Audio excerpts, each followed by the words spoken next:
إنا خلقنا الإنسان من نطفة أمشاج نبتليه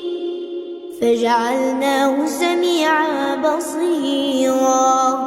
إنا هديناه السبيل إما شاكرا وإما كفورا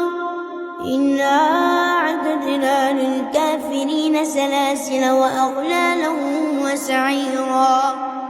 إن الأبرار يشربون من كأس كان مزاجها كافورا عينا يشرب بها عباد الله يفجرونها تفجيرا